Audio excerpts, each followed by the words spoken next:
Montana Territory, April 1881. Snow still clung to the pines when Gideon Rourke saw her. He was hauling chopped pine logs toward his cabin, the scent of sap sharp in the air, when movement near the tree line caught his eye. She stepped out slow, no coat, arms wrapped around herself, lips cracked from cold. Her dress was torn at the hem, streaked with mud, but it was her face that stopped him dead in his tracks. The scar ran from her right temple down past her jaw, deep and pink against pale skin. Angry, fresh. Someone had not just hurt her, they meant to shame her. Gideon dropped the logs and took a step forward, his voice low. "Ma'am, you all right?" She flinched. Her eyes were wary, dark as riverbed silt. "I will be," she said, "just need to keep walking." "You got nowhere to go," he said, "not out here. Next homestead's 20 miles east and that trail's near gone with snow." She did not answer, just turned like she meant to keep walking. "You'll freeze," he added, firmer now. "Come to the cabin, just to warm up." Her jaw worked like she might argue, but her body swayed, knees buckling. Gideon crossed the space fast, catching her before she hit the ground. "Damn it," he muttered. "All right, come on." He carried her the rest of the way. She was light, too light. The cabin was a sturdy one-room place tucked against a slope, with a narrow loft above for sleeping and a worn rug over packed dirt. He set her on the cot near the stove, grabbed a blanket from the trunk and started the fire higher. She did not open her eyes. When she finally stirred, it was dark. The fire cracked steady and warm. She blinked up at him. "You brought me here. You passed out," Gideon said. "I figured it was better than leaving you face down in the snow." She sat up slow. "I should not have come near your land. I know how folks are." "I ain't folks," Gideon said simply. "Name's Gideon Rourke." She was quiet a moment. Then, "Dinah Avery," he nodded. "You hungry?" Her eyes flicked to the pot he had hanging over the fire. "Yes." He ladled stew into a tin bowl and handed it to her. She ate quiet, like someone who had learned to make herself small. When she finished, she looked at him. "You do not want to know what happened. I reckon you will tell me when you are ready." She looked down at her hands. "They turned on me, townfolk. I was a midwife in Briar Hollow, down past the ridge. A man, he came to me drunk one night. Said he wanted something from me I did not give. He cut me, said I was lucky he did not kill me." Gideon's jaw clenched. "They blamed me, said I brought it on myself. Said a woman like me alone, not married, must be asking for it. I had helped them birth their children, nursed their sick. And they still turned on me." "You are safe here," Gideon said. "You can stay as long as you want." She looked at him hard. "Why are you being kind to me?" "Because you deserve it," he said. She blinked once, like she had not heard that in a long time. He let her rest that night. Took the loft himself, gave her the cot. Come morning, she was up before him, already collecting kindling from outside. She moved with quiet purpose, her hands rough but practiced. "I can help," she said when he came out. "I did not ask you to," Gideon said. "But I will not stop you." They worked side by side through the week. She mended the torn seams of his shirts, boiled water for coffee, swept the floor without being asked. He showed her how to set a snare, how to check the trap line. She was quick to learn, and she did not complain. One afternoon, he came back from the ridge with a brace of rabbits and found her sitting on the porch steps, her eyes wet. "Dinah," she wiped her cheek with the back of her hand. "Nothing, just first time I have felt safe in a long while." He sat beside her. They watched the sun drop behind the trees. "You live out here alone?" she asked. "Have for 6 years now. No family?" "Not anymore," she nodded. "Me neither." The silence stretched between them, not uncomfortable. That night, he set down a plate in front of her and said, "You can stay. Not just for now, for good if you want." She looked up, startled. "You do not even know me." "I know enough," he said. "You are strong, you are kind, you are not what they said you were." She stared at him a moment. "And my face, that does not put you off." He leaned forward, voice quiet. "It is just a scar, Dinah. It does not change who you are." Her breath hitched, and she looked away fast, but her hands trembled where they rested in her lap. The next day, she did not ask again if she was a burden. They found a rhythm. Gideon taught her how to shoot his spare rifle. She made a salve for his bad shoulder, the one that ached after rain. They laughed once over coffee gone bitter from sitting too long. It surprised them both. One night, it snowed heavy. They sat by the fire, the cabin warm and golden around them. Dinah was sewing a patch onto his shirt, her fingers moving steady. Gideon watched her. "You are good with your hands," she glanced up. "They used to say that back in Briar Hollow, usually with a sneer. Well, I mean it different, her eyes held his. I know, he stood, crossed the room, and knelt in front of her. Dinah, you matter to me, she set the shirt aside slow. You matter to me too, he reached for her hand and she let him take it. Can I kiss you, he asked. She nodded once. When his lips touched hers, everything inside him stilled. It was not a fire, it was a steady warmth, the kind that stays through winter. She leaned into him, her hand at his cheek, and he felt her sigh against his mouth. When they pulled back, she was smiling. Still want me here? She asked. More than ever, he said. The snow kept falling outside, but inside, everything felt like spring. By late May, the river behind the cabin had swollen with meltwater, and the air carried pine resin and the faint sweetness of new grass. Dinah had begun tending a small patch of earth near the porch, coaxing life out of soil with the quiet patience of someone who'd learned to wait for good things.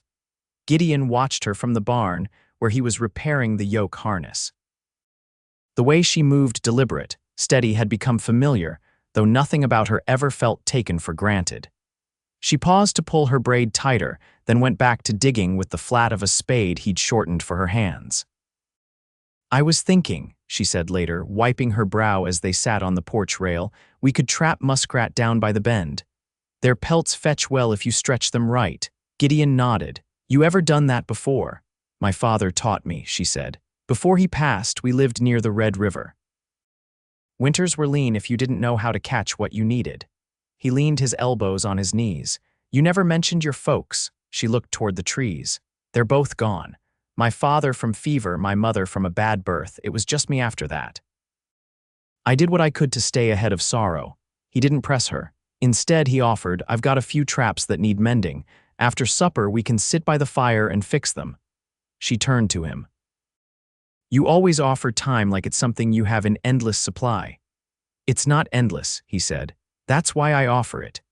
That night, she brought out a small tin box from her satchel, a sewing kit with bits of thread in different colors, folded muslin, and a handful of bone buttons. She picked through the box, then held up a curved needle. Makes better knots when you're working with leather. Gideon passed her the first of the broken traps. You ever think about going back east? She didn't look up. No, that place never wanted me, not the way this land does. I'd rather grow old where things don't pretend to be soft. He nodded, quiet. The firelight caught the curve of her jaw, the line of her throat. Her scar was visible always, but he'd come to see it as part of her strength, not her shame. Do you miss people? She asked after a long pause. Friends, neighbors, the sound of more than just wind and birds. I thought I would, he said. But it turns out I just missed being understood. She threaded the wire through the trap's hinge. You think I understand you. You're the only one who's tried. The next morning, a rider came up the trail, an older man with a gray beard and a Springfield rifle tied to his saddle. Gideon met him near the creek, axe in hand. Looking for a woman, the man said. Name's Dinah Avery. She's wanted in Briar Hollow. They say she poisoned a man. Gideon didn't shift. Who's they? Town council, the sheriff, everyone who saw the man die. She didn't kill anyone. The man narrowed his eyes. You sure of that? I know her, Gideon said. That's enough. The rider leaned back slightly. You hiding her? I'm offering her shelter. The man studied him. Well, if she's here, they'll come looking. You ready for that? I already buried one war, Gideon said. I'm not looking to start another, but I won't let liars carry her away. The man grunted. Suit yourself. Just hope you're not backing the wrong cause. He rode off without another word. That night, Gideon told Dinah about the visit. She was quiet for a long time. Then, it was the sheriff's brother, the man who hurt me. They said he was sick for days after, died from a fever. I never touched him. I believe you. I don't want you caught up in it, she said. They'll say you harbored a fugitive. I'd do it again. She looked down at her hands. I've never known a man to stand in front of me like that. You will now. Later, as the wind whispered through the pines and the fire burned low, she reached across the space between their bedrolls and took his hand. I didn't ask for this, she whispered. But I'm grateful it found me. He curled his fingers through hers. Some things don't have to be asked for. Outside, the earth warmed under the stars, and the long cold began to ease its grip. By early June, the sun stretched longer across the grass, and the wind carried heat instead of frost. Dinah had started rising before first light, Her feet bare in the garden rose as she checked each sprout with a hand at her hip, eyes narrowed with quiet judgment. The soil wasn't rich, but it listened when she worked it, and that counted for something. Gideon came up behind her one morning with 2 tin cups, each holding the last of their coffee beans boiled down with pine bark to stretch the flavor. "You always frown like that at your plants," he asked. "They haven't earned praise yet," she said, taking the cup. "Some of them are lazy. Could say the same about me," he said, scratching his jaw. "I reckon I wouldn't grow much if you didn't keep after me." She turned toward him, one eyebrow raised. "You're not hard to care for. You just needed someone to see you weren't hollow." He looked down into his cup. "I didn't know I wasn't, till you started talking to me like I mattered." She leaned against the post, sun catching on the curve of her cheekbone. "You ever think about why you came all the way out here?" "Before me, I thought I wanted quiet," he said, "but I think I just wanted to stop being looked at like a man who failed." She nodded once. "That's the thing about being cast out. Folks think silence is punishment. But sometimes it's where healing happens." They drank their coffee in peace after that. Later that week, a wagon came up the trail, drawn by a sway-backed mule and driven by a woman with a crooked hat and a rifle across her lap. Gideon met her halfway with his hands visible. Dinah stood behind him, broom in her grip. The woman spat into the dust. "Name's Lorna. I trade cloth, soap, salt. Heard there's folks living up here now." "We're here," Gideon said. "You trade fair." "I don't cheat widows or fools," she answered. "That fair enough." Dinah stepped forward. "You carry alum or powdered sulfur?" Lorna blinked. "I do. What for?" "Preserving hides," she said. "We've got muskrat to treat." Lorna's eyes flicked to the lean to where pelts hung to dry. "Well, you know what you're doing then." Dinah nodded. "Mostly." They traded a stack of pelts for alum, 2 lengths of homespun, and a bag of coarse salt. Lorna tipped her hat as she left. "You keep safe. Words got legs these days. Some folks still spitting anger over a woman left Briar Hollow." Dinah didn't answer. Gideon watched her as the wagon rolled out of sight. That night, he found her by the creek, her skirt wet to the knees. "They won't stop," she said before he could speak. "Even if we're quiet, even if we're gone from their sight." He stepped beside her. "Then we live in a way that makes their hate small." She picked up a smooth stone, turned it in her palm. "I want to build something here, with me," she nodded. "I want a place that doesn't vanish when folks lie about me." "I've got timber," he said, "and I can frame out a second room." "Maybe 2, she looked up at him. "One of them could be for tools, or maybe a cradle if it ever came to that." His throat tightened. "You'd want that, with me." "If it ever came," she said again, "I wouldn't be afraid." He reached for her hand. She let him. They built through the rest of June, starting with a lean addition off the north wall. She measured twice before every cut. He hauled beams and hammered shingles, his shoulder pulling hard by dusk. She rubbed liniment into the joint each night without fuss. One evening, as they stood in the frame of the new room, he said, "You make things real by putting your hands on them." She leaned into him, her head against his chest. "You make them steady by staying." They didn't speak of marriage, not yet. But he moved her sewing chest into the loft beside his blankets, and she hung herbs from the rafters without asking. In mid-July, a letter arrived by a passing trapper. No name on the envelope, just folded parchment sealed with wax. Dinah opened it by the fire, her hands steady. She read it once, then passed it to Gideon. He scanned the words. "The sheriff's been dismissed." Witness came forward. "Said the man who hurt you bragged about it in the saloon, said you were just a woman and no one would believe you." "They were right," she said, voice low. "No one did." "Not till now. They can't touch you anymore." She stared into the flames. "I don't want to go back, not even to be vindicated." "You don't have to." She looked at him then. "This is my home now." He reached for her hand. "Then let's make it one no one can take." She nodded. "From now on, we build forward." Outside, the trees rustled with warm wind. Inside, the cabin held something solid, something claimed, not borrowed. They had not one piece.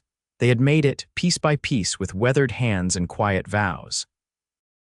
August brought dry heat, and the sound of insects humming in the cottonwoods near the creek. The garden gave up its first beans, and Dinah had strung them to dry on a line between the porch posts. She moved slower now, not from fatigue but from contentment, as if each moment could be held without rush. Gideon had started carving again. Small things, mostly handles, hooks, a ladle from a maple knot he'd been saving. He'd made Dinah a hair comb with a curved back that fit her hand like it had always belonged there. She ran her thumb over the grain when he gave it to her, then tucked it into a cloth bundle without a word. They'd begun planning a smokehouse. Gideon marked off the space with stones, and Dinah sketched out the layout in the dirt with a stick. One morning, as they stood over the plans, she said, "We'll need more salt than we've got. If Lorna doesn't pass through again, we'll have to ride to Ash Fork." Gideon looked east toward the ridgeline. 3 days' ride if the river crossing's low. "I can manage the mule," Dinah said. "You'd be better off staying to finish the walls." He shook his head. "You shouldn't go alone. I've done harder things," she said, "and I'd rather face a trader's price than spend winter without meat." He didn't answer right away. "Then, if you go, I'll wait here, but I won't like it." She met his gaze. "I know, but you trust me." He gave a short nod. With everything. She left 2 days later, a rifle tied across the saddle and her satchel packed with pelts and dried herbs for barter. Gideon watched her ride out, one hand on the porch post, the other curled into a fist at his side. The days without her passed unevenly. He split fence rails and finished the smokehouse roof, but the silence inside the cabin felt unfamiliar now. At night, he found himself reaching for her shape against the blankets, only to remember the space she'd left behind. On the 5th day, he was pulling water from the creek when he heard hoofbeats. He stood fast, hand on his belt knife, but it was Dinah. She rode slow, dust on her hem and a wrapped bundle tied behind the saddle. He met her halfway. "You all right?" She swung down stiffly. "Fine. Just sore." He took the reins from her. "You get what we need." She untied the bundle and handed it to him. "Salt, molasses, and a spool of thread I couldn't pass up." He glanced at the thread, deep blue, unlike anything she'd had before. "That for mending?" "No," she said. "That's for a dress." "I figured maybe I'd make something that wasn't stitched out of need." They walked back to the cabin in step. Inside, she set her satchel down and poured water to soak her feet. Gideon knelt beside the basin and lifted one of her ankles gently. "You walked some of the way." The mule slipped on shale near the river. "I led him till the ridge." He frowned. "You should have waited." "You weren't there to tell me that," she said, but her voice was warm. That night they ate cornbread with salt pork, the smokehouse already in use. Dinah sat with her legs stretched out under the table, her shoulders loose. "I met a woman in Ash Fork," she said. "She was buying quinine, said her boy'd taken sick with chills. We got to talking." "About what?" She'd come west from Indiana after her husband died. "Said she kept moving till the land stopped pushing her. I told her I understood." Gideon leaned back in his chair. "You think we stopped in the right place?" She looked around the cabin, at the shelves they'd built together, at the fire that never went out for long. "I think the right place isn't a town or a riverbank. It's where you stop hiding." He reached across the table, touched her fingers. "Then we're home," she nodded, eyes steady. "We are." They didn't speak again until the fire died to coals. Then Gideon said, "We've built a life with our hands. But if I asked you to be my wife, it wouldn't be out of gratitude." She turned toward him. "Then what would it be?" "I've known peace with you, not quiet peace. I want to wake beside you through every season." She folded her hands in her lap. "I never thought I'd marry. Not after what was taken from me. But you didn't try to fix me, you just stayed." He waited. "Yes," she said at last, "I'll be your wife." No papers were signed, no bells rang. But the next morning, she wore the blue thread as a ribbon in her hair, and he carved their initials into the doorframe with the tip of his knife. Neither of them spoke of forever. They didn't have to. It was already growing, steady as the beans curling up the porch rail. September came with copper skies and the kind of wind that whispered of winter. Gideon had started hauling in firewood early, stacking it tight beneath the overhang. Dinah dried wild sage and tied it in bundles for the hearth, her fingers stained from handling black walnut hulls. The second room was finished now, its walls chinked tight, the door hung square. She'd taken to storing her herbs there, along with the tools they'd gathered over the summer. One evening, after supper, she sat at the table, her sewing basket open beside her. "I got a letter from Lorna," she said, threading her needle. "She's set up a small trading post near the river fork, says she's done riding." Gideon looked up from the boot he was re-soling. You think we ought to ride out there sometime? We could, she said. She asked if I'd help her come spring, said she wants someone who can tend to folks when they pass through. He leaned back, rubbing his thumb over the sole. You thinking on it? I'd like to help her, not leave here, just be useful beyond these trees. He nodded. We could ride in together once the thaw comes. Make it a habit. Dinah smiled, the kind that didn't waver. I'd like that. The first frost settled 2 weeks later, silvering the grass before sunup. Gideon wrapped the hives with burlap while Dinah packed jars of honey in straw for storage. They kept to the rhythm they'd shaped together, quiet mornings, work marked by the sun's angle, evenings near the fire with hands often busy but hearts at ease. One afternoon, while clearing brush near the edge of the property, Gideon found a rusted iron hinge half buried beneath a fallen cedar. He brought it in, curious. Dinah turned it over in her hands. Likely from an old trapper's lean-to, this land's seen more than us. He set it on the shelf near the door. Reminds me we're part of something longer. That doesn't scare you, no, he said. Feels right. As nights grew colder, they unrolled the quilt Dinah had pieced from old shirts and traded cloth. She'd sewn it without saying what it was for, but he'd known. It wasn't for warmth. It was for belonging. One night, as they lay under it, Dinah turned toward him, her voice low. Do you think people can live quiet lives that still mean something? Gideon brushed a curl behind her ear, his hand resting at her cheek. We're doing it now. She leaned into his touch. I never expected to feel full again. You are more than full, he said. You're the strongest thing I've ever known. She pressed a kiss to his collarbone, lingered there. I love you. He didn't rush his reply. I love you, Dinah, without end. The snow came early that year. By late October, the trails were impassable and they were snowed in for near a month. They took turns tending the fire, and when the wind howled, they read aloud from the Bible or the few worn books Dinah had brought west. Gideon carved a cradle from pine planks, though they hadn't spoken of needing it just yet. One morning, as the cabin glowed with low light and the smell of corn mush, Dinah took his hand and placed it against her belly. I'm late, she said. He didn't speak right away. Just rested his forehead against hers and let his breath catch. Are you glad? She asked. I'm more than glad, he said. I'm yours, and now so is this child. They didn't tell anyone. There was no one to tell save for Lorna, and they'd wait until spring, but in the quiet of winter they began preparing. Gideon added shelves to the second room. Dinah mended every scrap of cloth they had, even the worn hem of the curtain. When the snow eased and birds began to return, they walked the land hand in hand, marking where they might build a smokehouse larger than the first. She pointed to where plum trees grew wild and said they'd graft new ones come fall. By April, the earth had softened enough for planting. Gideon turned the soil while Dinah directed from a stool, her belly round beneath her apron. You missed a row, she said, teasing. I'm saving it for you, he said, wiping sweat from his neck. Figure once you're back on your feet, you'll want to show me how it's done proper. She laughed, low and warm. I might. Their child came with the summer storms. A girl, born just after midnight as wind battered the shutters and lightning split the sky. Dinah labored with quiet strength, her breath steady, her hands gripping Gideon's shirt. He didn't leave her side. When it was done, Dinah held their daughter close, her voice hoarse but sure. Her name is Mercy. Gideon touched the child's cheek. She's everything we hoped for. They spent that summer learning a new rhythm. Mercy slept nestled beside them, her tiny breaths a comfort in the dark. Dinah moved slow at first, but never without purpose. Gideon took on more of the work without needing to be asked. One afternoon, as they sat beneath the old cottonwood near the creek, Dinah leaned against his shoulder. If you could go back, she said, to before you met me, would you change anything? He kissed her hair. Only thing I'd change is finding you sooner. She laced her fingers with his, Mercy asleep in the cradle beside them. Then we've done it right.